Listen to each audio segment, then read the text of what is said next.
Good day.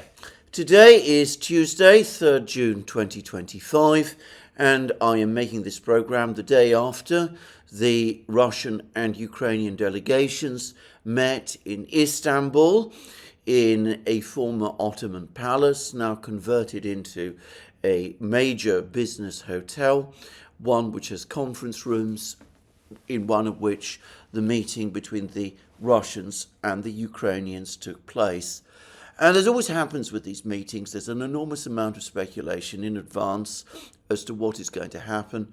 And in particular, that speculation tends to focus on whether or not the Russians are going to shift from the positions that President Putin outlined in his speech to the Foreign Ministry on the 14th of June, what I have described as Istanbul Plus, and whether they're going to start making further moves towards agreeing to the kind of ceasefire that President Trump has been advocating ever since he became president, and ever since then the Ukrainians themselves, ever since the meeting between the Americans and the Ukrainians in Jeddah in March, that proposal for a ceasefire that the Ukrainians themselves have not only accepted, but are now busy promoting. And what invariably happens whenever we get these sort of high noon type situations with people wondering and speculating about Russian concessions, that it turns out that the Russians are not making any concessions at all. And that is exactly what happened yesterday in Istanbul. Now, I would say, actually, that now that I have read the memorandum which the Russians presented to the Ukrainians, a very short document, by the way, very clearly and succinctly written. Now that I've read that memorandum, it seems to me that the Russians have, in a few places, tweaked Putin's 14th June 2024 proposals and, if anything, slightly hardened them. So let's just go over what the Russians proposed. Now, much of it is things that we have heard before. So first of all, the memorandum speaks about Ukraine withdrawing completely from the four territories, the four regions, Donetsk, Lugansk, Zaporozhye, and Kherson, and recognizing these four territories as Russian. The Russians have already made it clear for some time that that is what they expect the Ukrainians to do. But this is now clearly set out in the proposal, not just to withdraw from these four regions, but to recognize them as Russian. Now, that isn't new in terms of the meeting in Istanbul, but I believe that it does go slightly beyond what Putin said in his speech to the Foreign Ministry on the 14th of June, 2024. If my memory is correct, at that time he was not specifically expecting the Ukrainians to recognize the four regions and, of course, Crimea as Russian.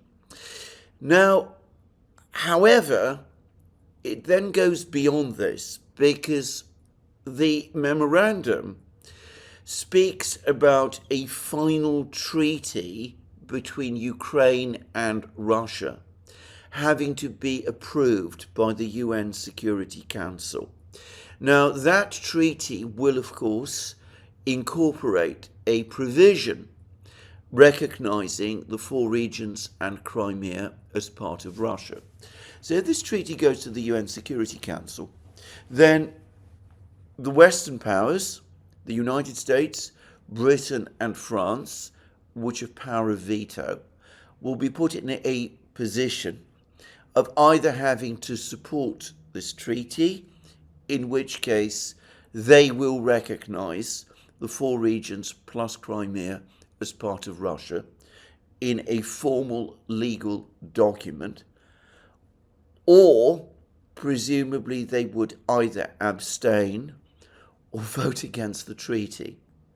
It's a subtle way of increasing pressure down the line on the Americans, the British, and the French, and indeed the Europeans in general, to accept the eventual outcome of the war.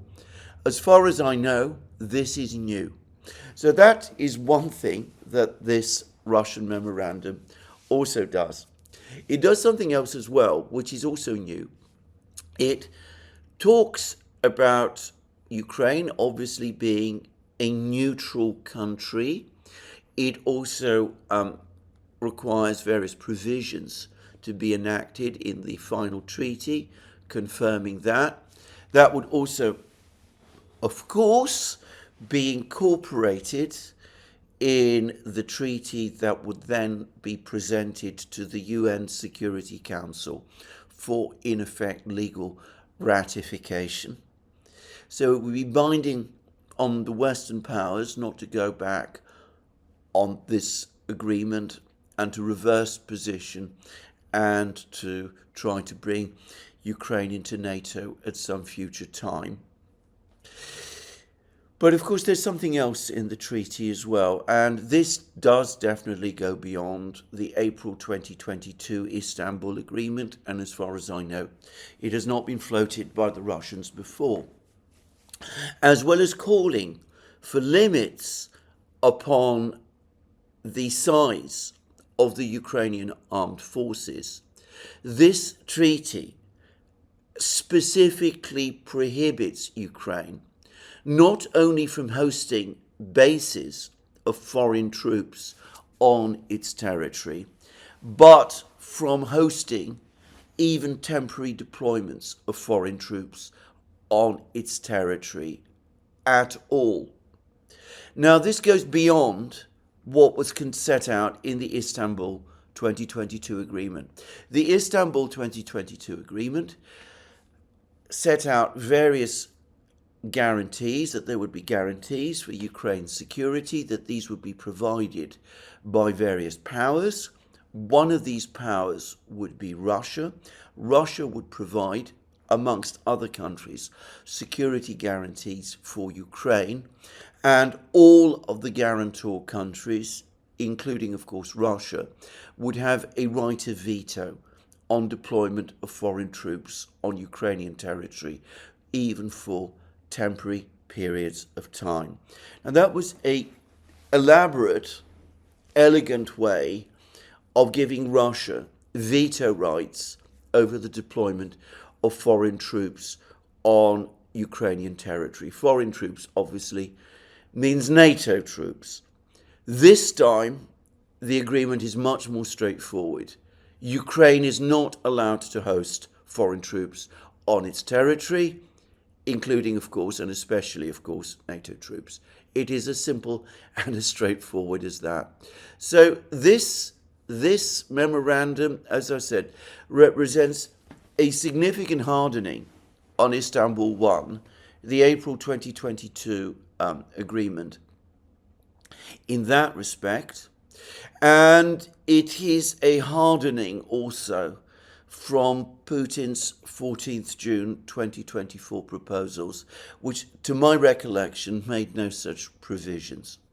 And you can see a further hardening in the memorandum as well.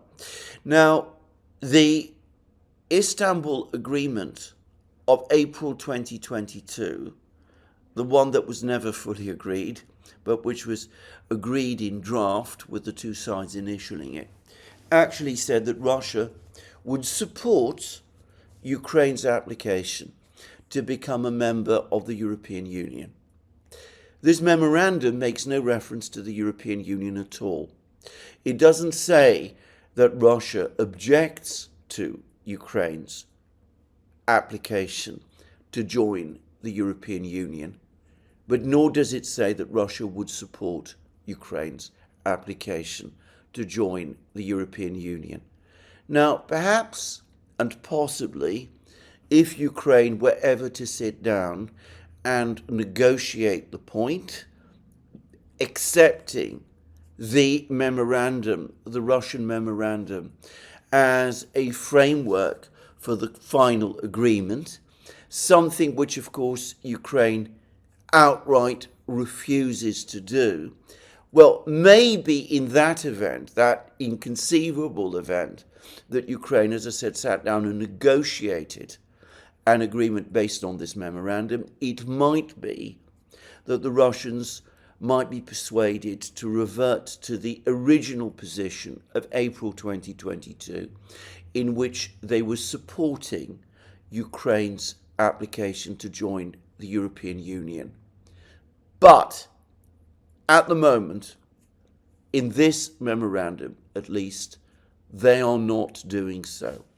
I'm going to say that in the next iteration, assuming these talks now break down, which I think is highly likely, as we will see shortly, in the next iteration, in the next set of negotiations that might take place, possibly in the autumn of this year, maybe sometime next year, I suspect that at that point the Russian position will harden and the Russians will say straightforwardly that Ukraine cannot join the European Union, and it must agree not only that it will not join NATO, but also that it will not join the European Union either. This is consistent with a series of statements made by Russian officials recently, including Russian Foreign Minister Sergei Lavrov, that the European Union is gradually converting from an economic association into a political military alliance, and one that is hostile to Russia, which of course signals that at some point in the future the Russians will object to Ukraine joining the EU. The door is not closed on this yet, but in my opinion, it is closing. Now, the memorandum, the Russian memorandum, is divided into three sections. The first section is the one about the general peace, the outline treaties, the transfer of the 4 regions to Russia, Ukraine's neutral status, Ukraine's commitment to cease to be a nuclear power and never become one, and never host nuclear weapons on its territory, Ukraine's reduction of its armed forces. This is also there, clearly set out in the memorandum. There's no specific statement of the level to which Ukraine is expected to reduce its armed forces. This is something that probably the Russians feel can only be settled by negotiations, setting out their own ideas in a memorandum like this of what size the Ukrainian armed forces would be after the peace treaty was signed, would convert this memorandum from a memorandum offering a framework proposal into, in effect, a kind of diktat, telling the Ukrainians what they must agree to, even in terms of their own army. And though we might eventually get to the point where the Russians do, in fact, impose such a diktat, for the moment, they're just about stopping short of doing that. But anyway, that, of course, is there. And there are further provisions on rights of Russians. And for the first time, this memorandum now includes specific provisions concerning the rights of the Orthodox Church in Ukraine, the Russian Orthodox Church. But this, of course, is understandable because it's since the April 2022 agreement that Ukraine has, in effect, taken steps to disestablish the Russian Orthodox Church on the territory of Ukraine. So anyway, this is the framework, the memorandum for the treaty, and it is all there, all the packages, all the things that the Russians have been talking about basically since the special military operation began. They are all there. The demand also that Ukraine purge from its society and its military and its political system the groups that uphold the ultra-nationalist ideologies of Stepan Bandera and other people from the mid-1930s and 40s, which I'm not going to discuss further in reflection into the sensitivities of this topic for the platform. But anyway, all of that is there. But there is another section as well. There's two other sections in a relatively short document, and they are very interesting. Firstly, the second section discusses ceasefire plans.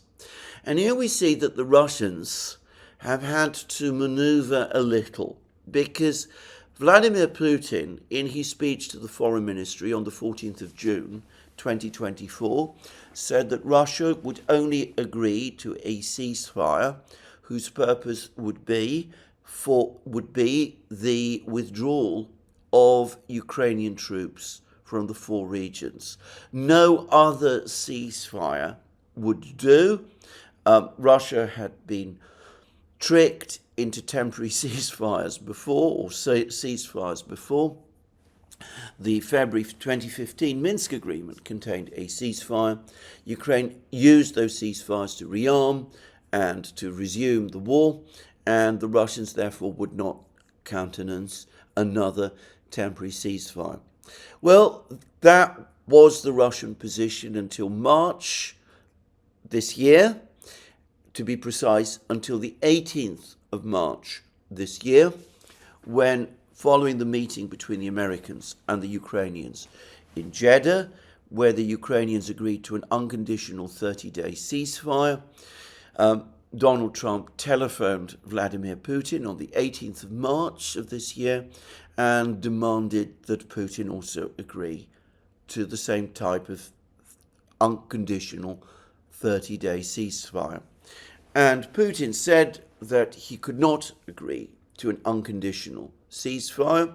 He was prepared to accept a ceasefire along the existing contact line, but there would have to be nuances, as it was put, which would need to be addressed. And he set out what those nuances would be. He spoke about the ceasefire having to be carefully monitored through some kind of monitoring process, and he said that over the course of that ceasefire, there would have to be a clear commitment from the United States and the Western powers that they would not provide Ukraine with any further military equipment, and that intelligence sharing with Ukraine should also stop. Now, that obviously is a different ceasefire plan from the one that Putin outlined in his speech to the Foreign Ministry on the 14th of June 2024. And I had assumed, therefore, that Putin and the Russians have essentially moved beyond the 14th June 2024 ceasefire, a ceasefire intended purely to facilitate the withdrawal of Ukrainian troops from the four regions, and would now stick with the 18th of March 2025 ceasefire, which was essentially a ceasefire plan whereby the Ukrainian military would be basically prevented from rearming and reinforcing, and would be stripped of intelligence from the West, from the United States and the Western powers. Well, that's not actually what the Russians ultimately did, because rather teasingly, they proposed both ceasefire plans to the Ukrainians as alternative options.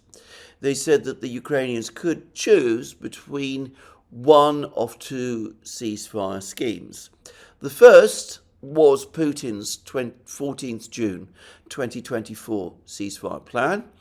The Ukrainians use a ceasefire to withdraw their troops from the four regions.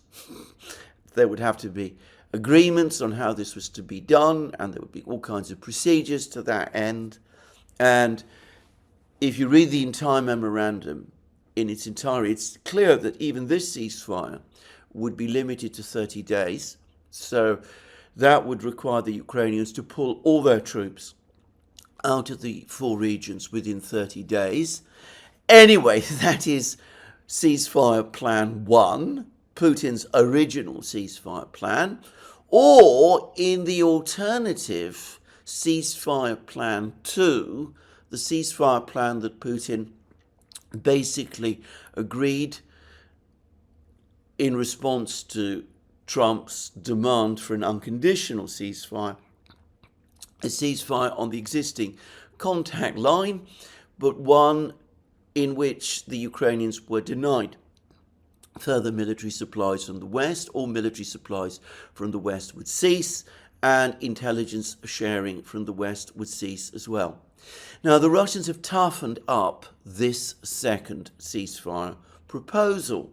They say that not only if the Ukrainians went for this second option, should Ukraine stop receiving intelligence from the Western powers, or indeed any third party. So there would no longer be any intelligence supplied to Ukraine from NATO or the United States, or perhaps intelligence still supplied ultimately by NATO and the United States, but laundered through a third party like, say, Israel. I'm just suggesting Israel, or Argentina, or some other country like that. So no intelligence, no further arms supplies. But also, Ukraine would have to stop mobilization and, in fact, begin demobilization. It would have to begin the process of, in other words, disarming, ending, basically demobilizing its army over this 30-day period. Again, a hardening of the Russian position since the 18th of March of this year, and again a proposal which, of course, the Ukrainians are going to refuse. They're going to refuse both ceasefire proposals. In fact, they have already done so. And interestingly, then there is the third part of the memorandum, which also tells us what needs to happen during this 30-day ceasefire period. 30 days for whichever ceasefire plan is enacted. Firstly, Ukraine would have to lift martial law, and it would need to schedule elections, presidential and, I presume, parliamentary elections, which would need to happen within the next 100 days. And looking at the plan also, it seems clear that Ukraine would also have to lift all restrictions on those elections and would need to allow various people who have been prevented from participating in those elections. It would have to allow those persons to participate in those elections as well. Now, I can't help but think that this proposal for elections to be held within 100 days of the lifting of martial law is an attempt basically to oust Vladimir Zelensky from the presidency. And it would, of course, indirectly resolve the question of who would ultimately be the person to sign. And, of course, it would also indirectly resolve this question that the Russians have been bringing up, or at least Vladimir Putin has been repeatedly bringing up, about Zelensky's constitutional status, whether he is really a legal president of Ukraine, whether he holds power unconstitutionally.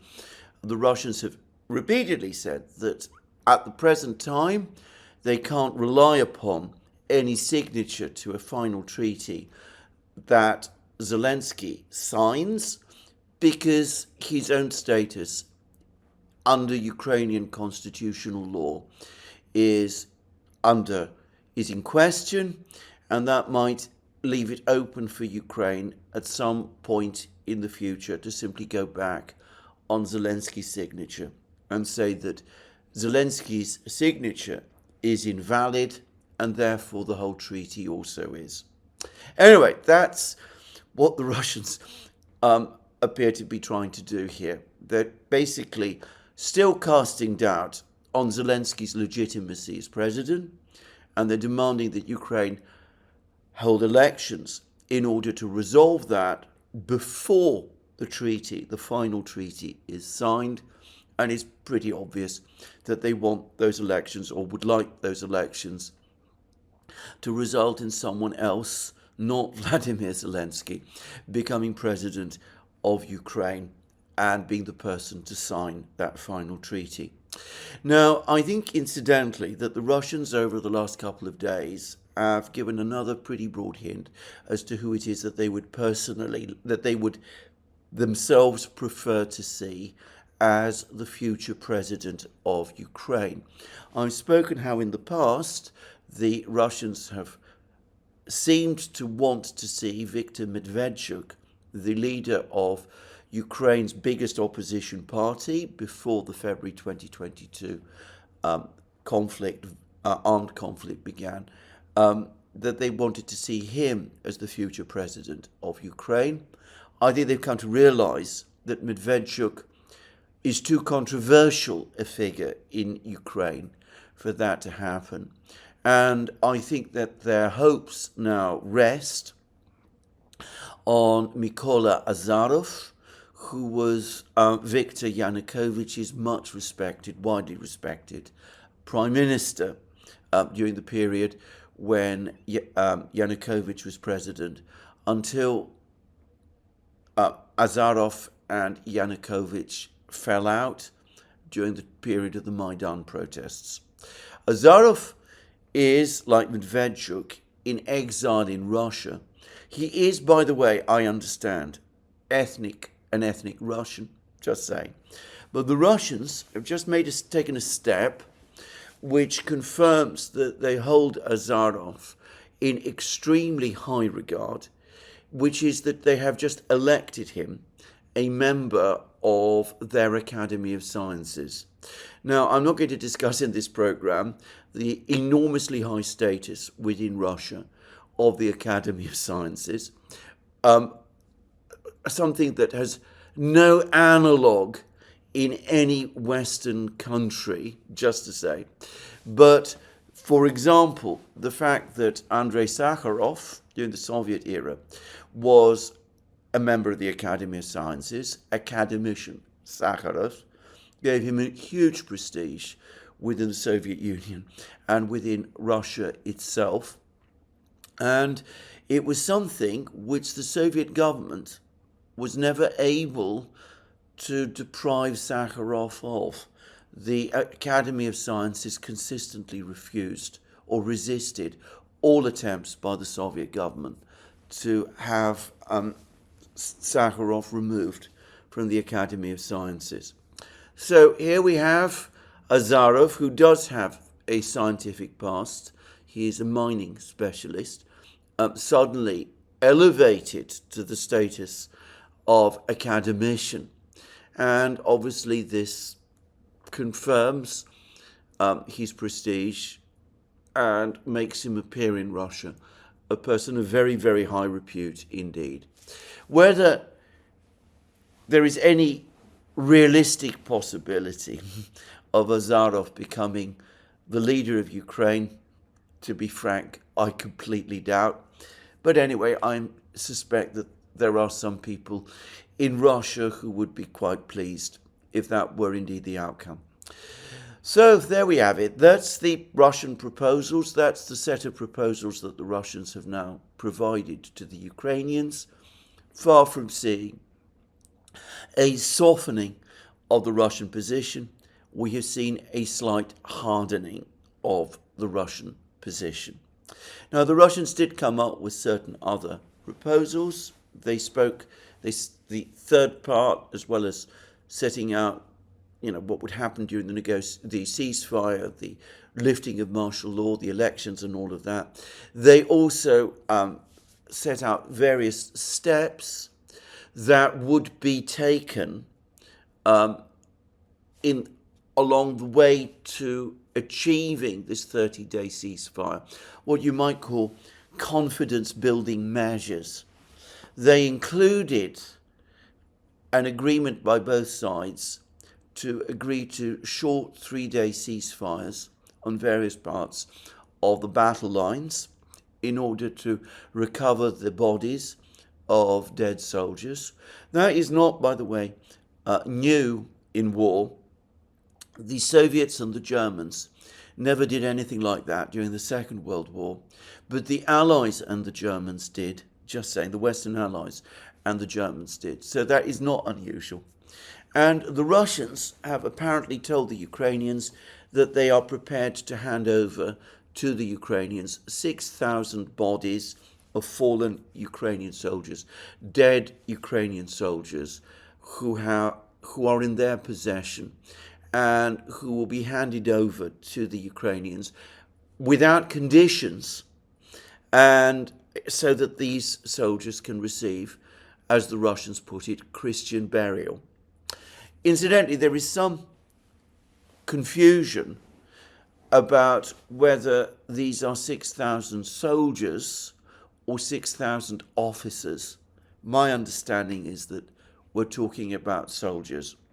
The Ukrainians are not happy or impressed with either of these proposals, not, I think, because they object to receiving the bodies of these dead soldiers exactly, at least that's not what they've said, but because they probably perceive these Russian proposals as intended to put Ukraine in an embarrassing position.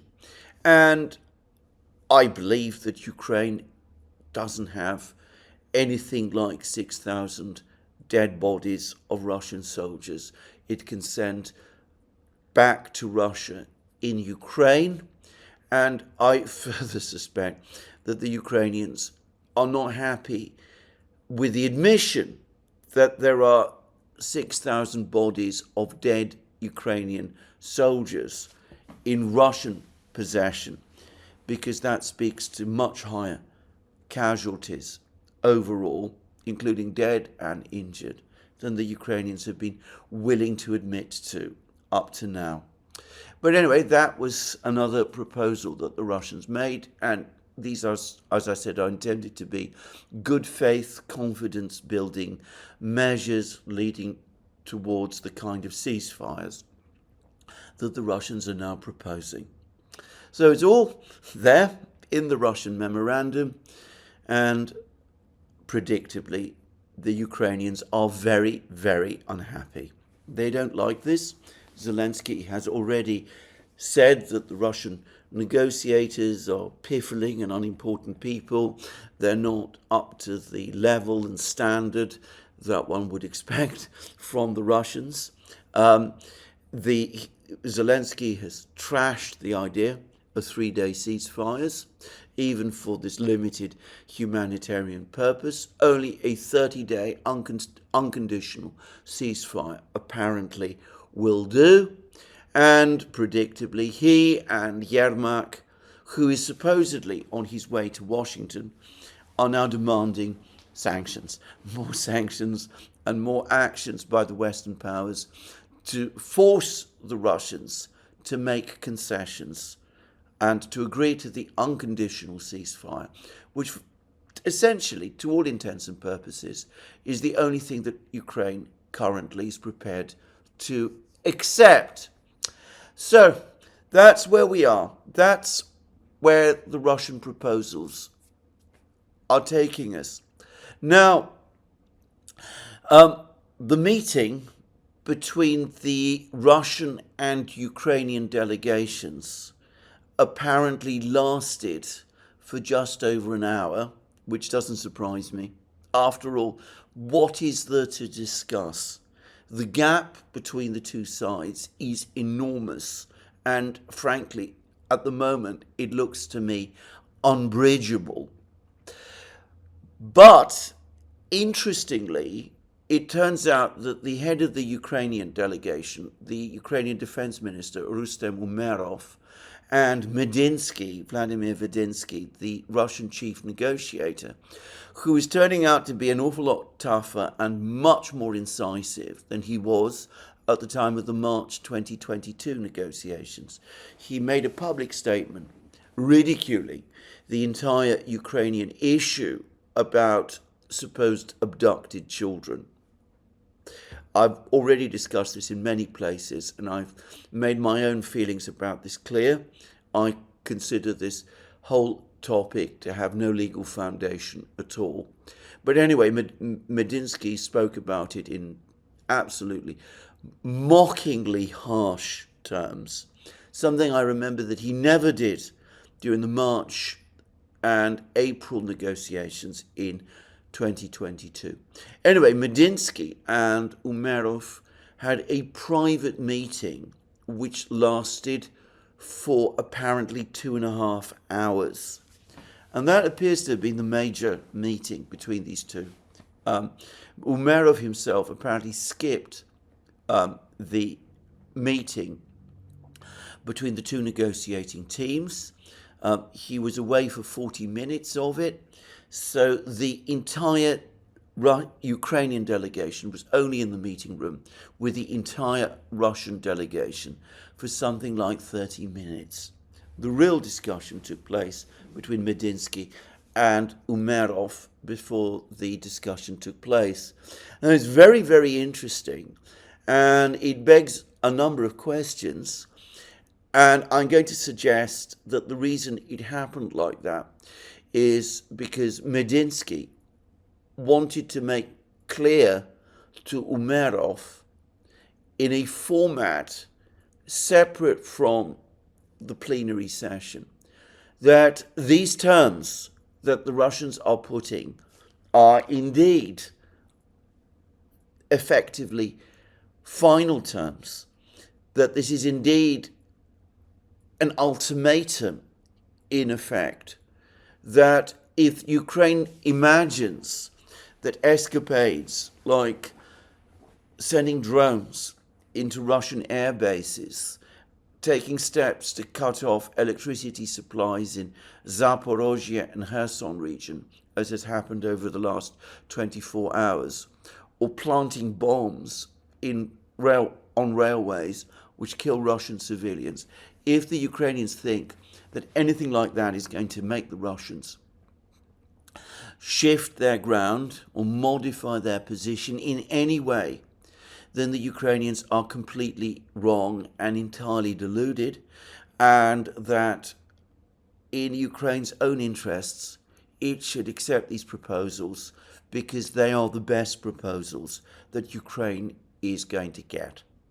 So I suspect that this is the message that Medinsky was conveying to Umerov, and the fact that the meeting between them lasted for 2.5 hours suggests to me a very acrimonious and intense discussion between the two men, probably a very angry one, and the fact that Umerov stayed away from the plenary meeting for 40 minutes suggests that he was indeed extremely angry and probably was also briefing Zelensky and other people about what was going on.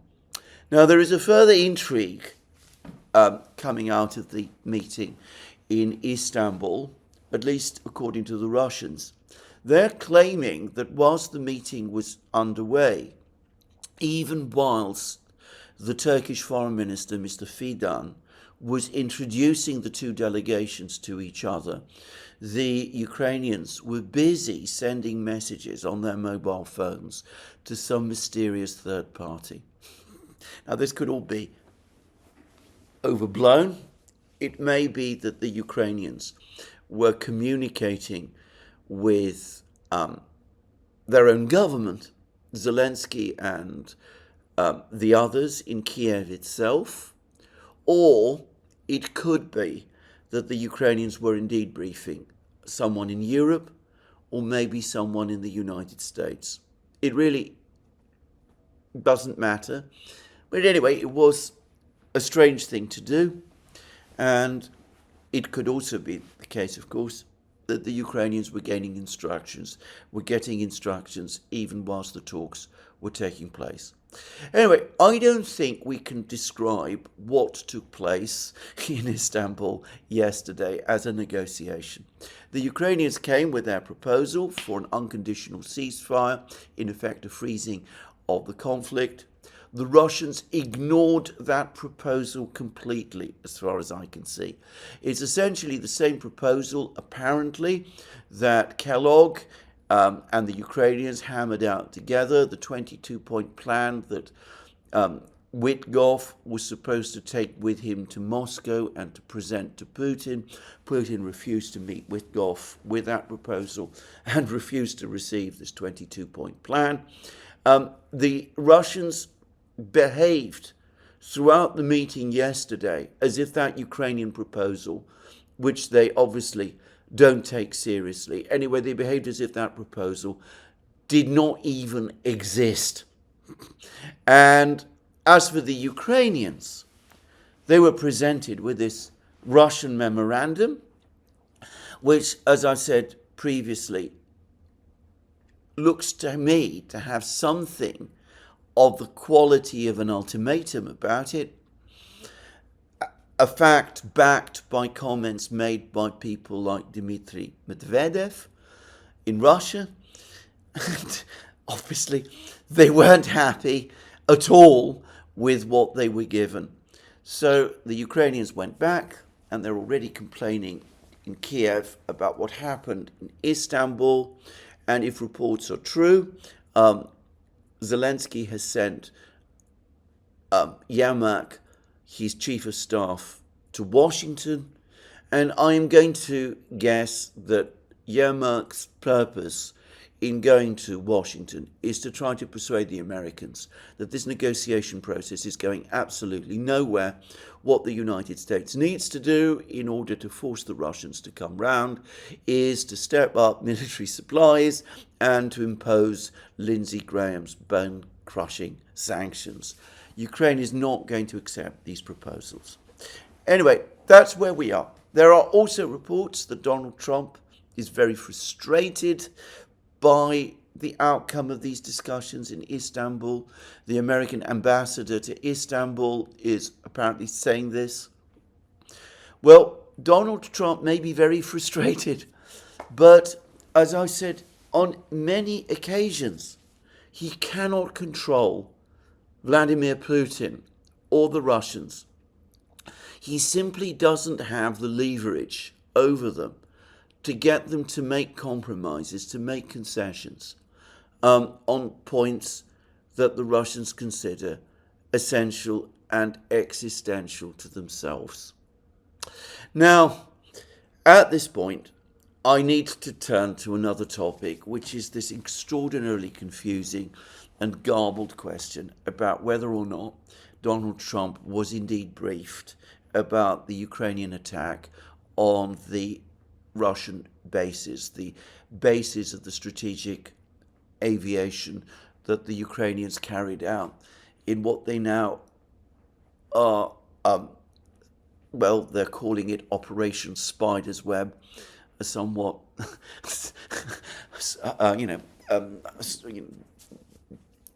cloak and dagger name for a cloak and dagger operation.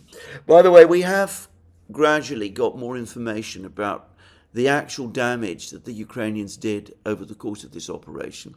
It looks as if 3 Tupolev 95 bombers in total were destroyed, and 5 Tupolev 95 bombers were damaged, but damaged in a way that apparently can mean leaves it possible to bring them back to a state of repair. Also, 2 Tupolev 22 M3 bombers, medium bombers, were also damaged. It's not clear to me whether they can be brought back to a state of repair. A blow to Russian strategic aviation, obviously, an embarrassment, even a humiliation for the Russians, if you will, but not a body blow to their strategic aviation by any means. The vast bulk of it remains intact. Their nuclear deterrent remains overall unaffected. I come back to all the points I made in my program yesterday. One should not understate what the Ukrainians achieved, but one should not overstate it either. And it will not change the course of the war, and it will not affect the global balance of military power either. So anyway, was Trump and were the Western powers briefed about this in advance? And were Western intelligence agencies involved in this attack? Now, one point I did not make in my program yesterday, and perhaps I should have done, is that though the bombers themselves, though they are strategic assets, are also weapons used in a conventional war, and for that reason could arguably be described as legitimate targets for the Ukrainians. The bases which the Ukrainians attacked, since they are strategic bases, almost certainly house nuclear weapons. There will be nuclear weapons stored somewhere in these bases. Now, presumably, these nuclear weapons are stored in hardened shelters. The light FPV drones that the Ukrainians used to carry out the attack would not be able to damage these nuclear weapons. But nonetheless, the Ukrainians have carried out an attack on Russian bases where nuclear weapons are stored. And one would assume that before taking a step of that kind, the Ukrainians would have first briefed the Western powers and obtained their agreement to that. Perhaps the agreement would have been given. Quite plausibly, it would have been. But surely the Ukrainians would have done that. Well, all of the Western powers are now saying that they were not briefed in advance. And the US administration is now saying it was not briefed in advance. And apparently, Axios, which initially published a report saying that the US had indeed been briefed in advance and that Donald Trump himself had been briefed in advance, has now retracted that story and are also saying that the United States was not briefed in advance. Well, if that is true, then I think that the Ukrainians are treating their allies with extraordinary degree of recklessness and even contempt. However ineffectual FPV drones of the kind that were used in the attack would be against hardened shelters housing nuclear bombs, nuclear weapons, however ineffectual they would be, given the fact that there are nuclear weapons in these bases, one would expect an ally like Ukraine to brief its allies, especially the United States, about an attack of this kind in advance. If the Ukrainians did not do so, one would expect a strong reaction from the United States, the Americans telling the Ukrainians never ever do such a thing again without at least informing us and getting our consent in advance. There ought to be a huge row between the Americans and the Ukrainians about this. Maybe there is. Maybe that is the reason why Yermak is flying to Washington, if the reports about him doing so are true, that he's there to assuage the Americans and to assure them that all the precautions, the necessary precautions, were indeed made and that Ukraine would never do this again. Unfortunately, there is another possibility, and that is that the United States was informed and that they did approve this attack, but that the President of the United States, Donald Trump, was either not briefed about it or was not informed about it. In other words, that this was kept from him. Now, I say this because there's been a very, very alarming interview that Lieutenant Colonel Lawrence Wilkerson has given. Lieutenant Colonel Wilkerson, former Chief of Staff of Colin Powell, who was both chairman of the Joint Chiefs of Staff at one time and also Secretary of State. Very senior man. And Wilkerson is somebody who I rely upon entirely.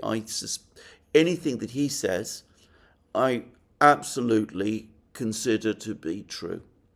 And he says that Donald Trump is not attending the intelligence briefings, that he's not being briefed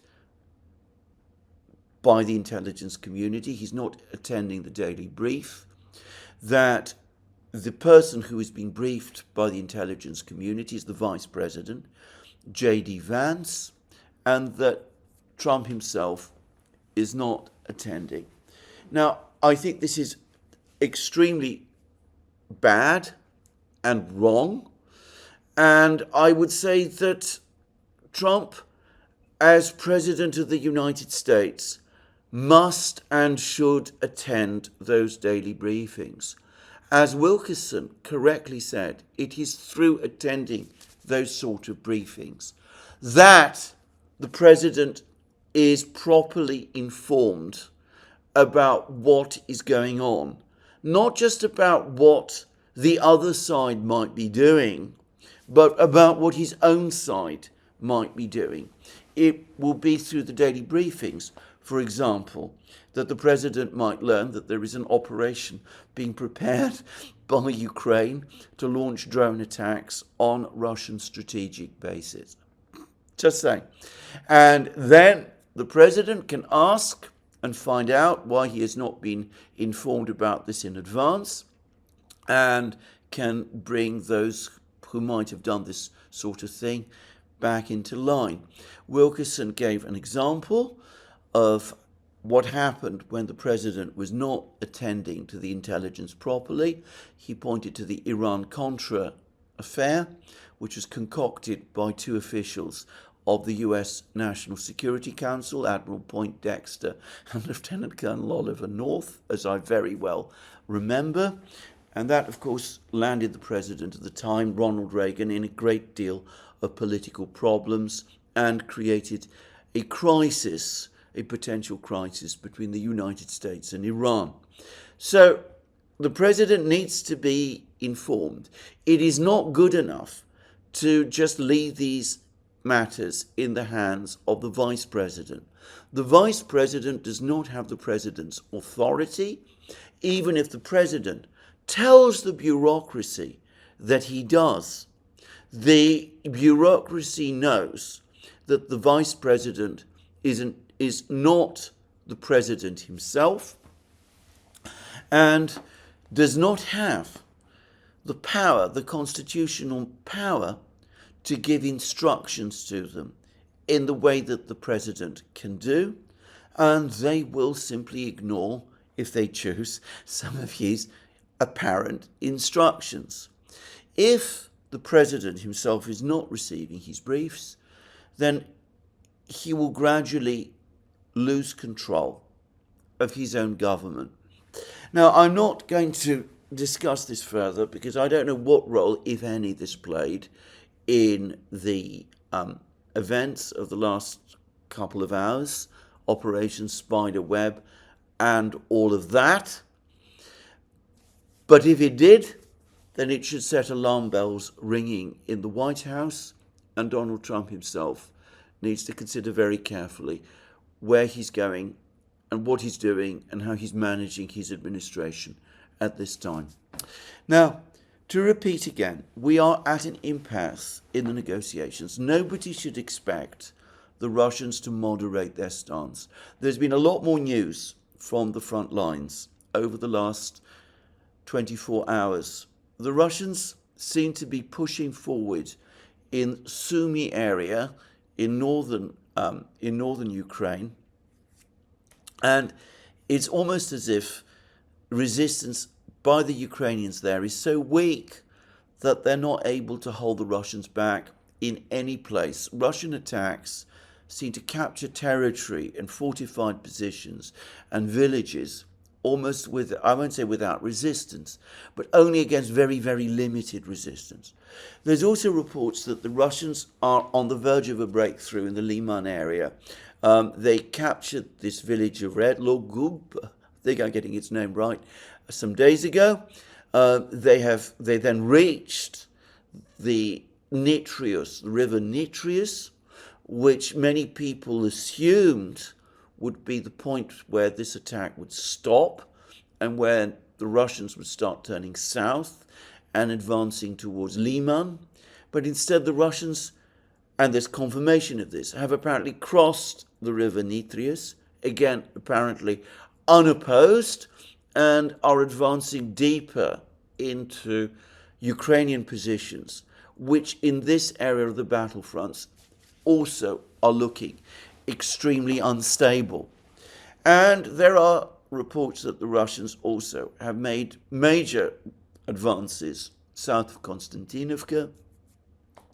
Ukrainian defenses there are disintegrating, and that the Russians have now captured more of the outlying positions that the Ukrainians held in Chasiv Yar, and that they're advancing north of Chasiv Yar also.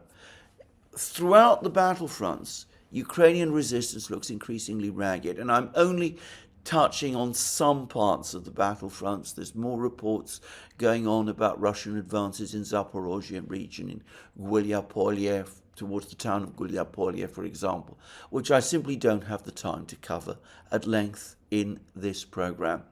So the Russians are continuing to advance across the front lines. Now, there is a view that the Russians are being completely unreasonable in their proposals, that they're demanding too much. After all, that was what J.D. Vance said when they say that they want the 4 regions and all of these territories and all of the rest.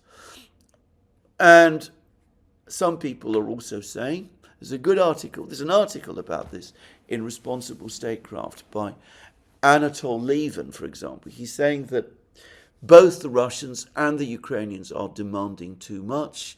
The Ukrainians demanding reparations and that kind of thing makes their whole ceasefire proposal unworkable and guarantees its rejection by the Russians, whilst the Russians are demanding too much also by insisting that the entire territory of the 4 regions pass to them, be transferred to them by Ukraine. But there is a fundamental difference here, and that is that the Russians are advancing. And it may take them many more months or even a year or so to clear the 4 regions. For the record, I don't believe that. But eventually they will do so. And the entire pattern of this conflict since it began, ultimately in February 2014, with the Maidan coup, is that the Russians make proposals which then fail, because even when the Ukrainians appear to accept them, they go out of their way to undermine them. And then we get to the next stage and the Russian proposals become harder. Anybody familiar with litigation, commercial litigation, battles in law courts between big companies and law firms will be very familiar with this process, in which the stronger side puts forward reasonable proposals and they're rejected by the weaker party, and the litigation continues and costs are incurred, and then the weaker party eventually agrees to further negotiations and discovers that the stronger party has upped its demands. And the longer the litigation goes, the more this process continues, until eventually the weaker party is left with nothing. And this is the same thing that is happening in this conflict. The Russians put forward proposals. The Ukrainians either pretend to accept them and then undermine them, or then reject them outright. And the Russians come back at the next stage and demand even more. And there is nothing that is going to change this. The Russians are not going to be thrown off balance by drone attacks on their strategic aviation bases, which will dent their strategic forces, but won't damage them. They're not going to be intimidated by train derailments or attacks on pop concerts in Moscow, or the murder of individual generals, or other things. Over the course of this conflict, the Russians have absorbed successful Ukrainian counterattacks in Kharkiv, the loss of Kherson city, the withdrawal of their forces from Kiev, and they still come on. They still carry on coming, and they still go on advancing, and they're now advancing closer and closer to the heartland areas of Ukraine itself, in central Ukraine, without which Ukraine, as I said, ceases to be functional as a state. I think anybody who thinks that this can be changed, that some more sanctions, Lindsey Graham's bone-crunching sanctions, or some offers to the Russians about other things, security architecture in Europe, proposals there. Proposals which, by the way, Donald Trump has shown no interest in making, and which I'm far from convinced he would be in a position to make because of opposition from the US political elite. Anyway, anybody who thinks that the Russians are going to compromise on Ukraine because these things happen, I think is simply not been following either the course of the conflict or the course of the war itself closely enough. If the Western powers really had Ukraine's interests at heart, they would be telling Ukraine, hard and difficult as it is for you, for heaven's sake accept this memorandum, which at least preserves Ukraine and ensures that Ukraine retains some access to the sea through the port of Odessa. Because as night follows day, if this memorandum is refused, then in 3 months, 6 months, a year's time, we will have perhaps another negotiation in which the Russians do what they have now threatened, demand the handover of Odessa, Kharkiv, perhaps Poltava, perhaps other places along the Dnieper, Kremenchuk, who knows, until eventually this process will end with nothing left of Ukraine. And in the meantime, Ukraine continues to suffer losses of men, machines, people. It becomes increasingly a failed state. Ian Proud has written a series of superb articles on his blog, The Peacemonger, pointing out how Ukraine is now in a catastrophic economic situation. That is the reality, and nothing is going to change it. And it points to settling on Russian terms now, because the next terms will be harsher, and they will go on getting harsher until there is no Ukraine left. Now, I have been saying this, making this point for, years now. It doesn't seem that people in the West want to accept it. They still think maybe that, if we go in for bone-crushing sanctions, Russia will collapse into hyperinflation or something of that kind. I don't know. But there is an enormous degree of denial about this reality, but it is one that eventually, sooner or later, Western leaders are going to have to face. Anyway, this is my program for today. There will be more from me soon, obviously. I will continue to do programs whilst I'm here in Tbilisi. Let me remind you again, you can find all our programs on our various platforms, Locals, Rumble and X. You can support our work via Patreon and Subscribestar and by going to our shop, links under this video. Last but not least, if you've liked this video, please remember to tick the like button and to check your subscription to this channel. That's me for today. More from me soon. Have a very good day.